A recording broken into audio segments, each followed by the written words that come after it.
Hello everybody, welcome back to 10 Man Collections, and today I'll be telling you guys another dream that I had, but this was a dream I had years ago, but I can still remember it. So here we go. In my dream, I was back in my old high school. I noticed some of these dreams I had, I've been in my high school again for some odd reason. I must have missed it, but anyway. In my dream, I was walking around my high school, and it looked like they kind of updated it a little bit because it looked like they widened it a little bit to where, you know how you go to a mall, they have like those openings where you can look down to the next floor. It looked like that, so you can see down at the bottom floor and everything, right? Well, and I was going around, and my math teacher from, what was it, 11th grade, said, you got one more thing to finish, and then you'll be on your way. I said, oh, okay. And I feel like it was going to be a hard thing. I didn't want to do it, and then all of a sudden, this hole opened up right near the wall. It looked like it's going through the sky, and guess what came out? A giant metal beanstalk sculpture going up into the sky. I said, oh, this would be a good chance. So me and Bob the Racer, shout out to him, me and him climbed it, and we got to the top, and lo and behold, there was actually a castle in the sky, and I said, wait a minute. If there's a castle in the sky, we got to watch out for some giants. So I don't want to get eaten or anything. So we just roamed around the woods and then got to the inside the castle. And we looked around. There was some metal sculptures in there. One of them was a metal giant. I'm not kidding. That thing moved. I'm trying to think of a movie that had like a metal giant in it, like one of the metal giant statues that moved. I can't think if it was back in the early 60s or whatever they did. It was like a gladiator type movie, but I can't remember the name.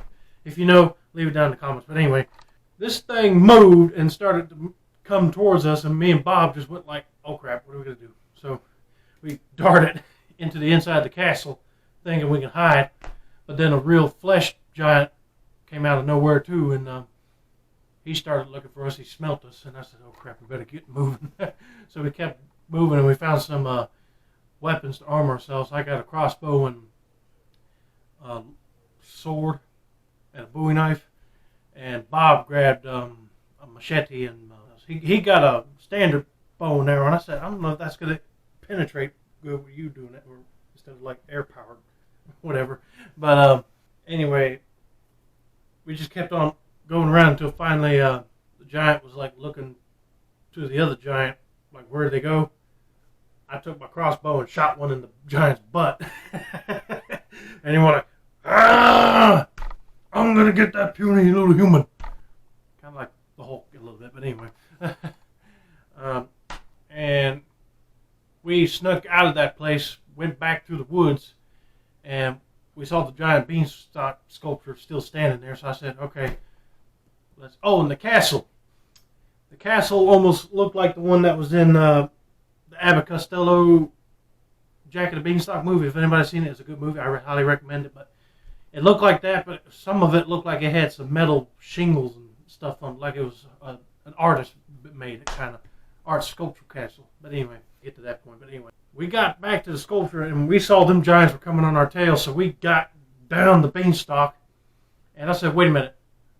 Jack used an axe to cut down the actual beanstalk. What we're going to use to cut this? Got an idea. So Bob grabbed one of them butane, I think that's what it is, butane torches, lighted it up, and I put on some, I don't know what you call those goggles, the grinding goggles and stuff, and that just went, heated up that metal beanstalk, and that thing broke. And it went back up into the sky, and them giants were still up in the sky. So luckily, they didn't come after us, and then the whole building just came back together like it was, you know how in Jumanji, like the animals came right through the house and went right through the board game, and then all of a sudden it went back to normal. That's what it was like. So, I mean, I was like, oh, good. I said, now we went to investigate, just trying to get out of school, but luckily we were back in school just to be safe. And then we got done with the assignment, or my assignment, and he got done with his or whatever, and then in his class, and then we got out of there. So, and then I woke up, so I said, boy, that was a strange dream. But yes, I'm all into, like, the giant mythology and stuff. So I said it must have been on my brain when I was sleeping that night. So I said, imagine that, a giant metal statue coming to life and then a real flesh giant coming at you at the same time. No, thank you. Okay, I don't like seeing nothing taller than me, but that'd be creepy. But anyway, uh, that's gonna be it for now. Don't forget to like, subscribe, turn on those post notifications, and I will see you next time. So stay tuned for that. Bye bye.